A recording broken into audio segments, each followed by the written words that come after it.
Guys, I wanted to give you an up close look at these glass storage containers the company sent me. I'm trying really hard to like organize my kitchen and just get things put away nicely. And I thought this is just like such a pretty way to do it. This is inspired by like vintage glass, the design of it from like the late 1800s, early 1900s. So really pretty and accurate for the design. It's obviously made of lead free. The glass back then did have lead in it. So, if you, instead of like picking something up that's vintage, I would get something new that's safer. So this is lead free. It's dishwasher safe, but then you hand wash the lids. So it fits a ton. I think it's 64 ounces, which is a lot. So I'm using it it also has this really wide mouth, which I do appreciate. A lot of times they don't, these mason jars or these like bigger jars. So I have this massive bag of oats that I'm going to be putting directly in here to store. So it just like looks prettier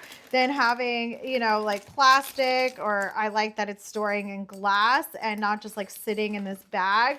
So again, this like really wide mouth is really nice and something that I think will be helpful when pouring. Like this bag is definitely a little different, but not a problem. So there you go. So this, it fills so much.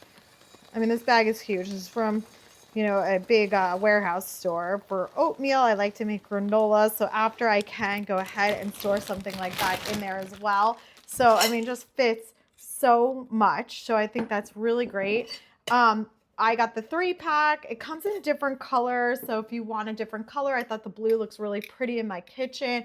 I can leave it out, like especially if you have like open shelving, this is perfect for that. Maybe also like it's good for storing other things, not just food. It's airtight also, which is important for storing food. So it's going to keep it fresher. So if you're looking for like a prettier way to organize or store your stuff, I would definitely go ahead and pick this up.